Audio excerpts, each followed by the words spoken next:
कोई भी देश और ख़ास करके भारतवर्ष की जो सोच रही है उसमें भारतवर्ष सीधे युद्ध में नहीं जा सकता है। सीधे युद्ध में जाना हमको लगता है कि ऐसा डिप्लोमेटिकली शायद नहीं होगा। हमारे और जो साथी हैं वो इस पर अपना विचार करेंगे, लेकिन निश्चित रूप से स्ट्राइक्स होंगे। अपने संभाषण में वर्ल्ड देशवासियों के साथ साथ पूरे वर्ल्ड मीडिया को भी एड्रेस किया कि हम क्या एक्शन लेंगे, क्योंकि इसके पूर्व जो भी एक्शन हुआ, चाहे वो सर्जिकल स्ट्राइक हो, चाहे वो एयर स्ट्राइक हो, वो प्रतीकात्मक था कि तुम ऐसा करोगे तो हम तुम्हें ऐसा दंड देंगे। लेकिन अब जो होगा उसकी कल्पना वो नहीं कर रहे होंगे। तो निश्चित रूप में इसमें इंटेलिजेंस का फेल्योर है, जो मिलिट्री का फेल्योर नहीं कर सकते, जो वहाँ ये क्योंकि केंद्र शासित प्रदेश है वो, तो केंद्र शासित प्रदेश किसके जिम्मे होता है? होम मिनिस्टर के जिम्मे होता है, प्रधानमंत्री के जिम्मे होता है। प्रधानमंत्री विदेश में थे तो होम मिनिस्टर यहाँ थे। तो इसमें हम एक बात यह है कि प्रधानमंत्री ने कहा हम ऐसा करेंगे।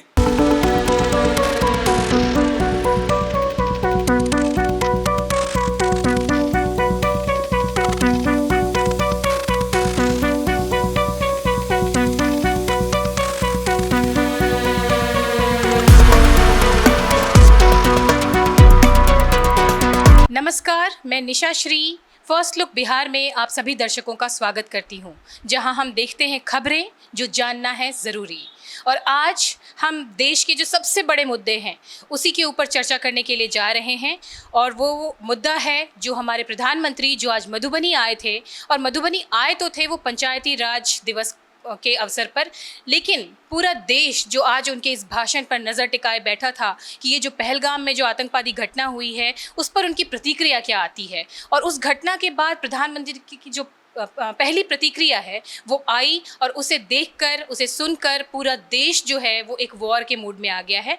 और इसी विषय पर चर्चा करने के लिए आज हमारे साथ हमारे स्टूडियो में हमारे मेहमान मौजूद हैं। हमारे साथ हैं प्रोफेसर अरुण सिंह जो कि एक राजनीतिक विशेषज्ञ हैं। हमारे साथ हैं अमिताभ जी जो कि भाजपा के वरिष्ठ नेता हैं, और हमारे साथ हैं डॉक्टर इकबाल मोहम्मद सामी जो कि राजद के प्रदेश प्रवक्ता हैं। तो अब हम चर्चा को आगे बढ़ाएंगे, और सबसे पहले प्रोफेसर अरुण सिंह से जानते हैं कि आज जो मोदी जी ने कहा कि हम कमर तोड़ देंगे दुश्मनों की, और जो है एकदम कल्पना से परे वो एक्शन लेने जा रहे हैं, तो क्या होगा कल्पना से परे उनका एक्शन? नहीं, ऐसा है कि प्रधानमंत्री आज जो राष्ट्रीय पंचायत दिवस के अवसर पर झंझारपुर में थे, और उन्होंने बहुत सारी बातें जो सरकार के द्वारा, केंद्र सरकार के द्वारा, राज्य सरकार के द्वारा की जा रही हैं पंचायती राज व्यवस्था की मजबूती के लिए, उसके बारे में बात की। लेकिन लोग, चूँकि घटना अभी 2 दिन पहले घटी है, इसलिए निश्चित रूप से लोग सुनना चाहते थे कि प्रधानमंत्री पहले दफ़े सार्वजनिक सभा को संबोधित कर रहे थे। इसके पहले वो सऊदी अरबिया गए थे, जहाँ से उन्होंने कट शॉर्ट किया था अपने विजिट को और चले आए थे भारतवर्ष में, लेकिन कोई उनका संवाद नहीं हुआ था। तो निश्चित रूप से आप जो कह रही हैं वो सही बात है कि वो लोग चाहते थे कि वो क्या कहते हैं। आपने मार्क किया होगा कि उन्होंने बोलते बोलते वो इंग्लिश में बोलने लगे थे। प्रधानमंत्री जनरली बाहर में भी, जब विदेशों में भी जाते हैं तो इंटरप्रेटर होता है, वो हिंदी में ही बोलते हैं, लेकिन इंग्लिश में बोलना था कि वो अपने भाव को, मेरे समझ में 3 देशों को प्रेषित करना चाहते थे। एक तो कनाडा, जहाँ पर जो सिख आतंकवादी हैं वो पनाह लिए हुए हैं और वहाँ से भारतवर्ष में राष्ट्र विरोधी गतिविधियाँ चला रहे हैं। और दूसरा वो अमेरिका को, चूँकि अमेरिका एक बड़ा देश है और मजबूत देश है, और अमेरिका में भी एक वहाँ एक धरा है जो भारत विरोध को हवा देता रहता है। तो एक अमेरिका को भी वो संबोधित कर रहे थे, और तीसरा वो इंग्लैंड को कर रहे थे। जैसा कि आपको मालूम है कि इंग्लैंड में भी एक गतिविधि, भारत विरोधी गतिविधि बड़ी मजबूती के साथ, एक वहाँ की जो इंटेलिजेंसिया है, वहाँ के जो इलीट्स हैं, और उसके साथ जो और लोग जुड़े हुए हैं वो चलाते हैं। और उसी में उन्होंने जो एक मजबूती के साथ जो अपनी बात रखी है उसमें उन्होंने कहा है। लेकिन जो आपका सवाल है कि क्या हो सकता है, तो मैं समझता हूँ कि डिप्लोमेटिकली अभी कोई भी देश और ख़ास करके भारतवर्ष की जो सोच रही है उसमें भारतवर्ष सीधे युद्ध में नहीं जा सकता है। सीधे युद्ध में जाना हमको लगता है कि ऐसा डिप्लोमेटिकली शायद नहीं होगा। हमारे और जो साथी हैं वो इस पर अपना विचार करेंगे, लेकिन निश्चित रूप से स्ट्राइक्स होंगे और एक्सपोज किया जाएगा उन लोगों को डिप्लोमेटिकली, क्योंकि ये बात तो साबित हो गई। कल भी हम लोग यहाँ पर थे और हम लोगों ने चर्चा में बात बताई थी कि ये क्रॉस बॉर्डर टेररिज्म है, यानी आपको वहाँ से, ये बाहर से, और कहने में कोई गुरेज नहीं है कि ये पाकिस्तान समर्थित लोग थे जिन्होंने ये किया है। इसलिए कि जो वहाँ जो बात आ रही है कि वहाँ पूछा गया, धर्म पूछा गया और उसके आधार पर, तो वो सब ऐसा नहीं है कि कोई वहाँ पर अकस्मात हो गया हुआ है। वो सोची समझी रणनीति के तहत, चूँकि यहाँ पीसफुली यहाँ लगभग 25 करोड़ के आसपास में मुस्लिम समुदाय के लोग रहते हैं और गांव में लोग हैं, प्रेम पूर्वक लोग रहते हैं, कोई कहीं कोई नहीं है। तो इसलिए निश्चित रूप से ये स्पॉन्सर्ड था। ये प्रधानमंत्री ने इस बात को बिल्कुल स्पष्ट कर दिया है अपने अंग्रेजी भाषण के द्वारा कि ये जो है सो पाकिस्तान स्पॉन्सर्ड टेररिज्म है, जिसको वो एक्सपोज करेंगे, बदला लेंगे। ये तो बात हुई कि जो एक्सपोज है और एक तरह से पाकिस्तान, इसमें पूरी तरह से पाकिस्तान का हाथ है, ये बात प्रधानमंत्री जी ने अपने संदेश में स्पष्ट की। अमिताभ जी के पास आते हैं और हम ये जानना चाहेंगे आपसे कि आज जो उन्होंने कहा प्रधानमंत्री जी ने कि हम कमर तोड़ देंगे और कल्पना से परे हम एक्शन लेंगे, क्या लगता है आपको, क्या होगा कल्पना से परे एक्शन? सर्वप्रथम फर्स्ट लुक बिहार के दर्शकों को मेरा नमस्कार। देखिए, प्रधानमंत्री जी ने आज जो अपनी सभा में जो बात कही है, पूरा देश उनकी तरफ मुखातिब था कि आज की सभा में वो क्या कहते हैं। पूरे देशवासी इस चीज़ को सुनने के लिए आतुर थे। चूँकि कार्यक्रम पंचायती राज का था, तो पूरे कार्यक्रम के अंत में उन्होंने अपने संभाषण में देशवासियों के साथ साथ पूरे वर्ल्ड मीडिया को भी एड्रेस किया कि हम क्या एक्शन लेंगे। क्योंकि इसके पूर्व जो भी एक्शन हुआ, चाहे वो सर्जिकल स्ट्राइक हो, चाहे वो एयर स्ट्राइक हो, वो प्रतीकात्मक था कि तुम ऐसा करोगे तो हम तुम्हें ऐसा दंड देंगे। लेकिन अब जो होगा उसकी कल्पना वो नहीं कर रहे होंगे। जो पाकिस्तानी हैं वो ये समझ रहे होंगे कि पूर्व की भांति ही होगी। तो वर्ल्ड मीडिया को एड्रेस करने का स्पष्ट संदेश जाता है कि भारत अब चुप नहीं बैठेगा। भारत अपने अंदरूनी मामलों में विदेशी हस्तक्षेप को बर्दाश्त नहीं करेगा। और प्रधानमंत्री जी ने कहा कि हम धरती के अंतिम छोर तक उनका पीछा नहीं छोड़ेंगे। जो आतंकवादी हैं या उनके जो बैकर्स हैं, उनके जो परपेट्रेटर्स हैं, उनके जो सपोर्टर हैं, उनको नहीं छोड़ेंगे। इसलिए उन्होंने कहा कि जो कल्पना वो नहीं कर सकते हैं, हम उससे ज़्यादा करेंगे। साथ ही डिप्लोमेसी और वार दोनों दो चीज़ होता है। डिप्लोमेसी क्या होती है, इसका फैसला कर लिया गया कि उन्होंने इंडस ट्रीटी को अबेयंस में रखा। दूसरा कि जो डिप्लोमेटिकली स्तर पे सारे जो अपने दूतावासों के कर्मचारियों को वहाँ कम किया, यहाँ कम किया, अटारी वाघा बॉर्डर को बंद किया गया। ऐसे अनेक डिप्लोमेटिक कदम उठाए जाएंगे, लेकिन सीधे वार में नहीं जाना है, बट हम उनकी कमर तोड़ेंगे। और अगर ऐसा हम नहीं करते हैं, सिर्फ प्रतीकात्मक करते रहेंगे, वो भी एक समय समय पर हम लोगों के साथ ऐसा करते रहेंगे, ये घटनाएं करते रहेंगे। इसलिए उनकी कमर को तोड़ा तभी जा सकता है कि कश्मीर समस्या का समाधान हो। पूरे कश्मीर को हम लोग अख्तियार कर लें। हम जिस दिन सक्षम होंगे हम यही करेंगे। तत्काल में उनकी कमर को तोड़ने के लिए बियॉन्ड इमेजिनेशन जो हो सकता है, वो भारत की सरकार के आदेश से भारत की सेना करेगी और देशवासी इसी को का इंतजार कर रहे हैं। तो अगर वो दुनिया के किसी आखिरी कोने में भी होंगे तो वहाँ जाकर के भी उनको ढूंढ निकालेंगे, ऐसा प्रधानमंत्री जी ने कहा। और आगे चलते हैं इकबाल मोहम्मद सामी जी के पास, और हम आपसे भी यही बात जानना चाहेंगे कि जैसा प्रधानमंत्री ने आज कहा कि कमर तोड़ने की बात कही और साथ ही साथ ये कहा कि बदला लिया जाएगा, तो किस तरह की बदले की कल्पना आप कर रहे हैं? देखिए, हम तो प्रधानमंत्री जी का भाषण जो अरुण जी ने अभी कहा उनके जरिए सुना है, हमने प्रधानमंत्री जी का भाषण नहीं सुना है। मगर जो घटना घटी है पहलगांव में, उसके निंदा शब्द बहुत छोटी पड़ जाती है।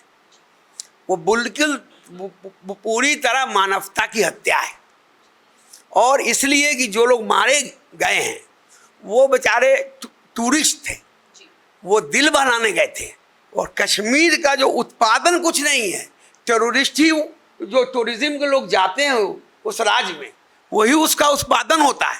2-2 करोड़ लोग जा रहे हैं, पहले 30-40 लाख लोग जाते थे। मगर वहाँ एक मिलिट्री के भेष में कोई एक आदमी को कोई दूसरा आदमी गोली मार दे तो प्रशासन कह सकता है कि हम नहीं देखा। वो पूरे मिलिट्री के भेष में आए, तो निश्चित रूप में इसमें इंटेलिजेंस का फेल्योर है, जो मिलिट्री का फेल्योर नहीं कर सकते, जो वहाँ ये क्योंकि केंद्र शासित प्रदेश है वो, तो केंद्र शासित प्रदेश किसके जिम्मे होता है? होम मिनिस्टर के जिम्मे होता है, प्रधानमंत्री के जिम्मे होता है। प्रधानमंत्री विदेश में थे तो होम मिनिस्टर यहाँ थे। तो इसमें हम एक बात ये है कि प्रधानमंत्री ने कहा हम ऐसा करेंगे, ठीक बात है, उसे ज़्यादा करना चाहिए, मगर रिस्पॉन्सिबिलिटी देंगे कि नहीं, किसकी गलती से ये लोग घुस गए? बॉर्डर में हमारी सिक्योरिटी फोर्स क्या कर रही थी, हमारा विजिलेंस क्या कर रहा था, हमारी CID क्या कर रही थी, या हमारा जो भी सिस्टम है CBI जो भी हो वो क्या कर रहा था? सवाल एक चीज़ का है कि वो लोग जो मर गए, उनके बच्चे मर गए, उनके पति मर गए, या जो भी मरा, वो तो वह बेचारा वापस आएगा नहीं। और ऐसी घटना हुई है जिसमें एक कोई भी, जिसमें ज़रा भी मानवता हुई 1% भी, और दुनिया का कोई धर्म भी ऐसी घटना की निंदा के अलावा कुछ नहीं कर सकता है।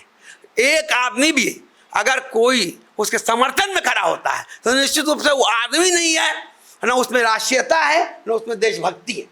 ये है, तो इसमें रिस्पॉन्सिबिलिटी तय होनी चाहिए, क्योंकि पिछली बार भी जो घटना हुई, जो जिसमें पुलवामा में नहीं हुई, पुलवामा से जो पिछले बार जो वहाँ वो जो घटना हुई थी पुलवामा वाली, उसमें भी रिस्पॉन्सिबिलिटी तय नहीं हुई कि घटना का जिम्मेदार किस कारण कैसे घुस गए, क्या हुआ। बाप के राज्यपाल ने दूसरा बयान दे दिया और तीसरा हो गया। तो घटना की जिम्मेवारी जो है, जैसे रेलवे की घटना हो गई, उसमें बहुत लोग मारे गए, बट रिस्पॉन्सिबिलिटी तय नहीं हुई कि किसकी वजह से हो गया। चाहे वहाँ घटना हो गई नहाने के क्रम में, बड़े इसमें प्रयागराज में, तो रिस्पॉन्सिबिलिटी तय होनी चाहिए किसी एक आदमी की भी जो जिम्मेदार होगा। अभी हम बात कर रहे हैं जो हुआ है पहलगाम में, और उसके बाद किस तरह से रिटेलिएट करेगी हमारी सरकार, हमारी जो सेना है, तो इसी मुद्दे पर बात करेंगे। और इसी को ये बात तो है कि इंटेलिजेंस फेलियर कहीं ना कहीं है और किसी न किसी को इसकी रिस्पॉन्सिबिलिटी लेनी पड़ेगी। लेकिन फिर अब आगे ऐसा कौन सा स्टेप लिया जाए, क्योंकि जो अपना घटना हो गई तो अब हम इतिहास में जाके उसको बदल नहीं सकते, तो लेकिन अब भविष्य में ऐसी घटना ना हो इसके लिए किसी न किसी को तो जिम्मेदारी लेनी होगी। तो वापस चलते हैं प्रोफेसर अरुण के पास और हम उनसे जानते हैं कि आगे क्या रणनीति अपनाई जानी चाहिए। देखिए, समी साहब ने बिल्कुल सही कहा है कि इंटेलिजेंस का फेल्योर है। उसमें एक बात बहुत ध्यान देने की है कि ये आज के पहले, जो परसों जो घटना घटी है उसके पहले कभी भी टूरिस्ट को निशाना नहीं बनाया गया था, क्योंकि हमको ऐसा लगता है कि आतंकवादी निश्चित रूप से पाकिस्तान से आते हैं, कुछ लोकल भी हैं, वो सब जगह है, स्वाभाविक रूप से रहते हैं, तो ये उनको शेल्टर मिलता है, कहीं ना कहीं उनको शेल्टर मिलता है। शेल्टर दो तरह से मिल सकता है, एक तो आप धमका के भी शेल्टर लेते हैं, और दूसरा है कि आपको जो है सो कोई अपने यहाँ आराम से पनाह भी देता है, दोनों बात हो सकती है। लेकिन एक अंडरस्टैंडिंग बनी हुई थी कि भाई अगर हम इनके पेट पर लात मारेंगे, किनके, कश्मीरियों के पेट पर लात मारेंगे। पेट पर लात मारने का मतलब क्या होता है, जिसके तरफ इशारा किया समी साहब ने कि पेट पर लात मारना है, कि मतलब कि उनको जो है सो सिर्फ सेव बेचने से तो काम नहीं चलने वाला है, सेव के बगीचे से। तो ये जो टूरिज्म है ये बहुत बड़ा उनके लिए जो है सो पैसे का संसाधन जुटाता है। तो इसलिए उसमें धनी लोग जिनके 5 स्टार होटल्स हैं या और बड़े बड़े होटल्स हैं उनका भी फ़ायदा है, और जो एक टैक्सी ड्राइवर है या रिक्शा चलाने वाला है उसको भी फ़ायदा है। तो ये अंडरस्टैंडिंग बनी हुई थी, और इसीलिए वहाँ पर बजाबते सरकार के तरफ से ही निर्देशित था टैक्सी वाले को कि तुम ऊपर में कैरियर रखो और जो अटैची है टूरिस्ट का उसको ऊपर में डाल दो, ताकि अगर कोई निशाना बनाना भी चाहे तो उसको पता चल जाए कि टूरिस्ट जा रहा है। यही गलती हुई है कि इस सोच के कारण जो टूरिस्ट स्पॉट थे वहाँ पर पुलिस थी ही नहीं, जबकि आपको ऐसा नहीं करना चाहिए था। तो ये जो कह रहे हैं कि भाई इंटेलिजेंस का फेलियर, वो फेलियर इसीलिए हुआ कि हम ये लोग बिल्कुल निश्चिंत हो गए हुए थे कि टूरिस्ट पर ये कुछ नहीं कर सकते हैं, टूरिस्ट को नहीं करेंगे।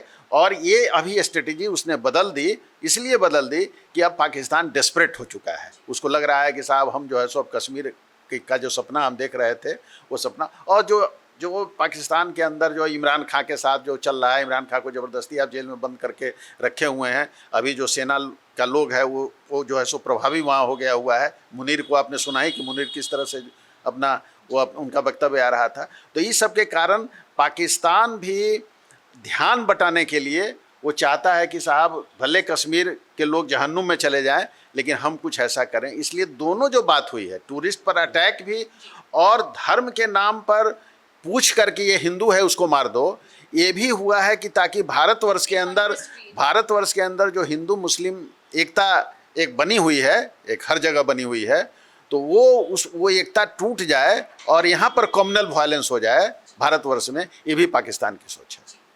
तो ये बात हो गई कि पाकिस्तान की सोच है कि वो हिंदू मुस्लिम एकता जो भारत के अंदर है और एक जो कश्मीर में शांति बहाल हो रही थी उसको भंग करना था। इंटेलिजेंस फेलियर हर कोई मान रहा है, लेकिन कुछ भी हो तो अब हमें आगे की क्या रणनीति चाहिए।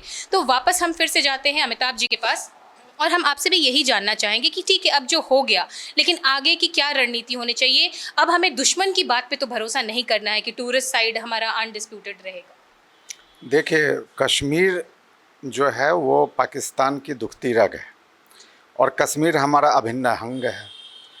कश्मीर में धारा 370 की वापसी के बाद विकास की बहार बही, लोग सुकून और अमन से रह रहे थे, नए नए सड़क पुल बन रहा था। तो कश्मीर जो था सो नई पौध कश्मीर की सांस ले रही थी, और 19 से अभी तक में पत्थरबाजी की घटना कहीं कुछ नहीं था। कश्मीर नए दौर में चल पड़ा था। अब इसके बाद पाकिस्तान को कश्मीरियों से कोई मोहब्बत नहीं थी। कश्मीरियों को अपने यहाँ के मेहमान से ज़रूर मोहब्बत है, इसलिए कि वो उसे मेहमान समझते हैं। तो मेहमान समझते हैं, साथ में कश्मीर की अर्थव्यवस्था जैसा आप जानती हैं कि अखरोट और सेब के बागान के अलावे टूरिज्म वहाँ का सबसे बड़ा आय का स्रोत है। कश्मीर का जीडीपी पिछले 4 साल 5 सालों में मनोज सिन्हा जी के कुशल निर्देशन में काफ़ी बढ़ रहा था। यानी कश्मीर नए राह पे चल पड़ा था, और किसको आतंकवाद बोलते हैं ऐसा कुछ लगता नहीं था, इक्का दुक्का घटनाओं को छोड़कर। अब पाकिस्तान अब बेनकाब हो गया कि उसे कश्मीर की भूमि चाहिए, उसे कश्मीरियों से मतलब नहीं है। इसलिए पाकिस्तान में जो आतंकवादियों के आका बैठे हुए हैं, उन्होंने कश्मीर की ही कमर तोड़ने की गलती कर ली। इससे आम कश्मीरी द्वेलित होगा। अब कश्मीरी इससे जगेंगे कि भाई ये तो हमारे पेट पे लात मार रहा है, इसको मेरी भूमि चाहिए, इसको कोई मतलब हमसे नहीं है। पहले तो वो कश्मीरी आवाम समझता था कि पाकिस्तान में हमारे जो हुक्मरान हैं वो हमारे शुभचिंतक हैं, चूँकि वो भी इस्लाम को मानने वाले हैं। लेकिन अब तो ये स्पष्ट है ना कि जब आप सबसे पहले मनुष्य का भूख होता है, पेट होता है, जब आप पेट पे ही लात मारोगे तो निश्चित रूप से आपका फिर धर्म तो उसके बाद ही आता है ना, जब आप जीवित रहोगे। तो ये कश्मीर की समझने की ज़रूरत है। और भारत की जो सरकार है, जो एक्शन हम लोग लेंगे वो तो ठीक है। कश्मीरियों के बीच में हमें मौका है कि उसके बीच में और विश्वास को बनाया जाए और कश्मीर के पाकिस्तान के अगेंस्ट किया जाए। चूँकि ये स्पष्ट है कि ऐसा हम लोग कर सकते हैं। बाकी चीज़ें तो होंगी ही, हम लोग स्ट्राइक करेंगे ही, हम लोग बदला लेंगे और निश्चित रूप से लेंगे। तो पाकिस्तान की तो ये मंशा हमेशा से रहती है कि वो हमारे भारत में एक अनरेस्ट क्रिएट करे, और ये जो आतंकवादी हमला था जिसमें चुन करके उन्होंने हिंदू आइडेंटिटी वालों को मारा है, कहीं ना कहीं ये उनकी रणनीति का ही एक हिस्सा है। तो आइए आगे जानते हैं इकबाल मोहम्मद सामी से कि ये जो पाकिस्तान की रणनीति है कि वो हिंदू मुसलमान के बीच एक गहराई को बना करके चाहते हैं कि वो इफेक्ट क्रिएट करें और हिंदुस्तान पे कब्जा बनाए रखें, क्या कहना चाहेंगे? देखिए, हमारा दो पड़ोसी हमारा बड़ा दुश्मन है, एक पाकिस्तान एक चाइना, और कश्मीर पर दोनों का कब्जा है। पाकिस्तान ऑक्युपाइड कश्मीर ऑक्युपाइड है, हम नहीं मानते हैं कि पाकिस्तान में है, ऑक्युपाइड है, और चाइना ऑक्युपाइड कश्मीर, और चाइना और पाकिस्तान अभी मिला हुआ है। सच्चाई यह है भारत के खिलाफ। एक दूसरी बात यह है कि टेररिज्म को बढ़ावा पूरी दुनिया में जो एक देश देता है उसका नाम है अमेरिका। वो इसलिए देता है कि पाकिस्तान हमसे आर्म्स खरीदे, हिंदुस्तान हमसे आर्म्स खरीदे, उसको आर्म्स बेचना रहता है, तो वो टेररिस्ट को बेचता है, चाहे अफगानिस्तान में भेजे, चाहे भारत में भेजे या पाकिस्तान में भेजे। और टेररिस्ट किसी का नहीं होता है। इससे पहले का कई इतिहास हम देखे हुए हैं कि पाकिस्तान में मस्जिद में घुस के 500 आदमी को मार दिया। मगर कल हम कश्मीर का एक चैनल देख रहे थे, उसमें देख रहे थे कि सब मस्जिद से इसकी निंदा हो रही थी और लोग मोमबत्ती लेके सड़क पर चले आए थे। निश्चित रूप से कश्मीरी हमको जो आम जनता है वो इस टेररिज्म के खिलाफ दिखाई पड़ रही थी। ये सबसे बड़ी खूबी थी कि वो टेररिज्म के खिलाफ थी, उसमें राष्ट्र की भावना है पूरी तरह। हम वहाँ हिंदुओं का सबसे बड़ा तीर्थ स्थल है वैष्णो देवी, हम वैष्णो देवी भी गए हुए हैं, और अमरनाथ यात्रा भी मैंने किया है। मेरे साथ विवेक कुमार जो भी भाजपा के अध्यक्ष हैं वो भी थे। और अमरनाथ में खुद खून की दरिया एक जगह आता है, उसके बाद से ना कोई होटल मिलेगा हिंदू का, ना कोई सेवक मिलेगा। यहाँ से लेके पहलगांव तक वहाँ पर ज़बरदस्ती लोग खाना खिलाते हैं, आइए खाना खाइए, हर स्टेट की तरफ से लोग रहते हैं भरपेट। ऊपर जाइएगा तो सेवा की भावना ऐसी रहती है। और दुकानदार जो है मुजफ्फरपुर के 11-12 आदमी को ऐसे ही उधार दे दिया, सब मुसलमान था, आप दे जाइएगा। और लोग भी बिहार के ऐसे ही ईमानदार थे जिनको हम समझ रहे थे कि इसको ठग रहा है, उन लोगों ने भी कश्मीरियों को जितना पैसा लिया था उतना ही वापस कर दिया। निश्चित रूप से दुनिया का जो चाइना और पाकिस्तान है वो तो चाहेगा ही कि हम इस देश को डिस्टर्ब करें, और निश्चित रूप से अमेरिका भी ये चाहता है कि इसको दोनों में लड़ेगा तो दोनों में से कोई एक हमसे आर्म्स खरीदेगा, हथियार खरीदेगा, सौदा खरीदेगा। यही खूबी ये चाइना भी चाहता है कि मेरा आर्म्स बिके। तो आर्म्स बेचने की लड़ाई में जनता नहीं मरे। और एक बात यह है कि राज सबका है, हिंदू मुसलमान सिख ईसाई सबका, तो इस क्रिश्चियन सबका। हम लोगों की ऐसी भावना होनी चाहिए कि असल दुर्भाग्य ये कि अभी जो समाज बदला है कि हम लोग अपने रिश्तेदार को दिल्ली से बुला लेते हैं, मगर बगल के कोई राम रहता है तो उसको न्योता नहीं देते हैं। जी जी बिल्कुल, ये तो बातें हैं कि हम लोग जो आपस में जो हमारी बातें हैं, जो दूर दूर की जो चीज़ें हैं, हम दूर के विदेश की नीतियों को तो देखते हैं, लेकिन कहीं ना कहीं हमारे अंदर की ही जो समस्या है उसमें ही हम उलझे रह जाते हैं। और इसी में जो हमारे पाकिस्तान जैसे पड़ोसी देश हैं या फिर जो चाइना जैसे पड़ोसी देश हैं वो इसका फ़ायदा उठाते हैं और हमारे ऊपर आए दिन हमला करते रहते हैं।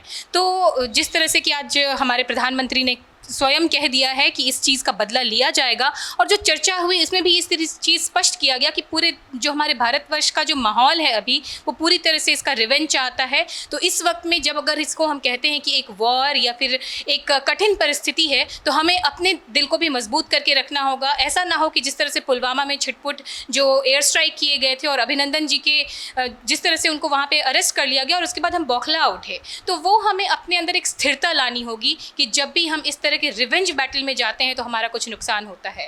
तो इसी के साथ आज की इस चर्चा को यहीं पर समाप्त करते रहते हैं और देखते रहिए ये हमारा फर्स्ट लुक बिहार, और प्लीज़ इसको आप लाइक और सब्सक्राइब भी कीजिए। और तब तक के लिए लेते हैं विदा, बने रहिए हमारे साथ इस चैनल पर। धन्यवाद।